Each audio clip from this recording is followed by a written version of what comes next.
नमस्कार दोस्तों, डियर किसान यूट्यूब चैनल पर आपका स्वागत है। मैं हूं आपका दोस्त प्रवीण।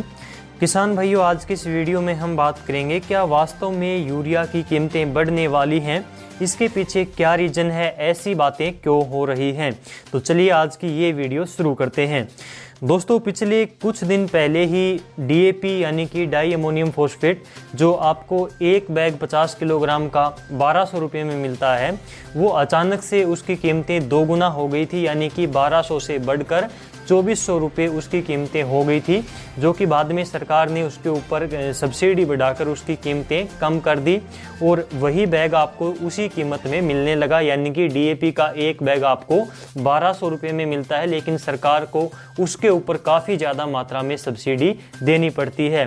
तो वही हाल यूरिया का होने वाला है, क्योंकि कुछ मीडिया रिपोर्ट्स की माने तो साल भर के भीतर वैश्विक बाजार में जिस तरह से उर्वरकों और उनके कच्चे माल की कीमतों में बढ़ोतरी हो रही है, वो सरकार, उद्योग और किसान के लिए मुसीबतें खड़ी कर रहा है। जिस तरह की कीमत वृद्धि डाई अमोनियम फॉस्फेट यानी कि डीएपी में और एमओपी में हुई थी, उसी तरह की कीमत वृद्धि यूरिया की कीमतों में देखने को मिल रही है। देश में आयातित यूरिया की कीमत $900 प्रति टन के हिसाब से पहुंच चुकी है। साथ ही डीएपी की आयात कीमतें जो हैं वो $800 प्रति टन के हिसाब से हो गई हैं।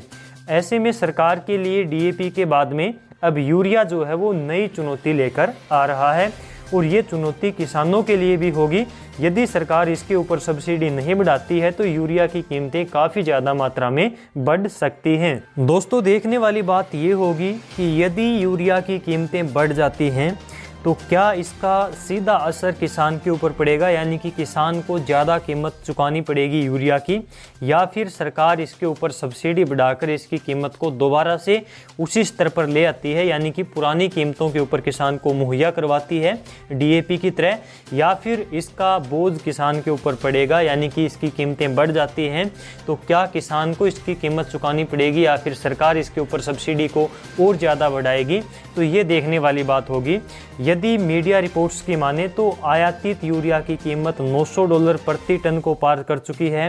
साल भर पहले यूरिया की आयात कीमत $295 प्रति टन थी। तो आप अनुमान लगा सकते हैं किस प्रकार से इसकी कीमतों में बढ़ोतरी हुई है, और सरकार इसकी कीमत को सब्सिडी देकर ही कंट्रोल कर सकती है। जबकि 3 माह पहले इसकी कीमत $510 प्रति टन थी। देश में पिछले साल 350 लाख टन यूरिया की खपत हुई थी।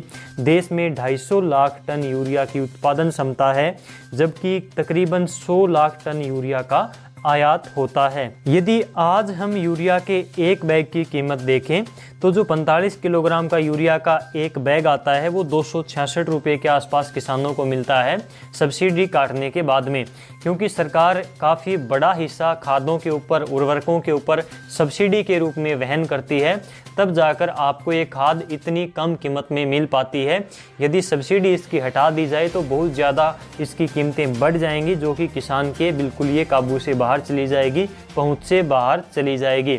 तो देखने वाली बात यही होगी कि क्या वास्तव में यूरिया की कीमतें बढ़ती हैं और क्या इसके ऊपर सरकार सब्सिडी को बढ़ाती है या फिर किसान के ऊपर इसका बोझ पड़ता है, क्योंकि डीएपी के ऊपर सब्सिडी सरकार ने बढ़ा दी थी, जिससे किसानों के ऊपर इसका कोई प्रभाव नहीं पड़ा था। इसके अलावा यदि आपका कोई सवाल है तो कमेंट में पूछ सकते हैं, और यदि आपको ये जानकारी अच्छी लगी हो तो वीडियो को लाइक करें, उसके बाद में अपने किसान भाइयों के साथ में शेयर ज़रूर करें ताकि उन्हें भी समय पर जानकारी मिलती रहे। और यदि आप इसी प्रकार की वीडियो देखते रहना चाहते हैं तो डियर किसान यूट्यूब चैनल को सब्सक्राइब करें ताकि आने वाली नई वीडियो आपके पास सबसे पहले पहुंचे। इस वीडियो में बस इतना ही। नमस्कार, जय हिंद।